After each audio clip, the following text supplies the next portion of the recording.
Happy Father's Day. Today, Palm Beach Synagogue is celebrating Father's Day. We have a special gift breakfast for all the fathers of the congregation. We also have Pirkei Avot, Ethics of Our Fathers, to pass on the wisdom and the timeless teachings of our ancestors. You know, in Judaism, the very first Jew was Abraham, and his name originally was Avram, which means a great father. Because the key to Judaism is passing on the values, the principles, the traditions from generation to generation. And it's the forefathers and the mothers, but the fathers in every generation that bear the responsibility to teach their children Torah.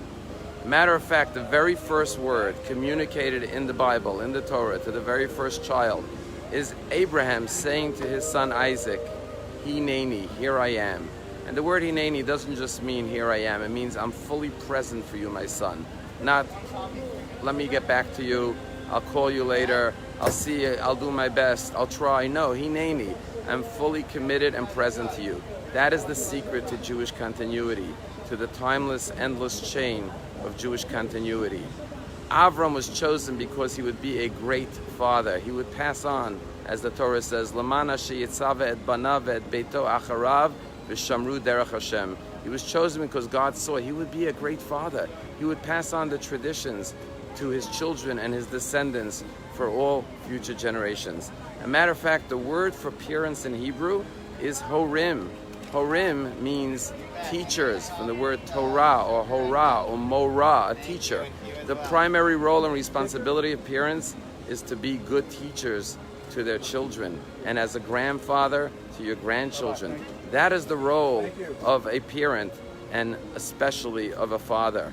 King David says, Esa einai el haharim, I lift my eyes to the heavens, to the mountains. Where will my help come from? But our rabbis say you could read it slightly differently. Esa einai el hahorim, I lift my eyes to my parents, to my teachers, to my guides, to my instructors. I want to just share with you a story about a father and a son who were walking on the road, and they encountered a large boulder, and the son said to the father, Dad, do you think I can move this rock? And the father said, yes, my son, if you use all your strength. And so the kid pushed the rock with all his strength, but he could not budge it. And finally he turned to his father and said, Dad, I'm using all my strength. Why can't I move the rock? And the father said, you didn't use all your strength. He said, but I'm pushing with all my might. And the father said, you didn't use all your strength because you didn't ask me to help you. One of the holiest prayers in Judaism is recited throughout the high holidays. It's called Avinu Malkeinu, our Father, our Heaven. We lift our eyes to the mountains, but also to our Father in heaven. And we say, God, you are our Father in heaven. You are our strength. And we as fathers on earth gain strength from you. And today on Father's Day, we thank our Father in heaven for our fathers on earth. The greatest thing you can do today is honor your father. And the way you do that, which is the 5th commandment in the Torah, honor your father and mother, is by doing something that would make them proud, something that will give them nachas, because the bond between a father and a son is unbreakable. Just conclude with this true story, which is found in Chicken Soup for the Soul. During the Armenian earthquake, which occurred in 1989, tragically within 4 minutes, over 30,000 people were killed. There was a father who went running to his son's school to find his son, who was buried beneath the rubble. The father started digging and digging, and the worker said, we're doing the job, we'll look for your son. You go home, it's not safe. He said, no, I must keep on searching. And this man searched 4 hours, 8 hours, 12 hours, 16 hours.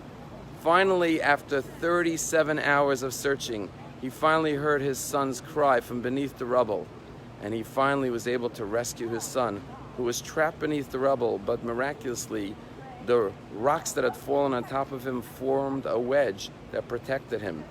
And the son was finally rescued, and as father and son embraced, the son looked at the father and said, Dad, I never gave up hope.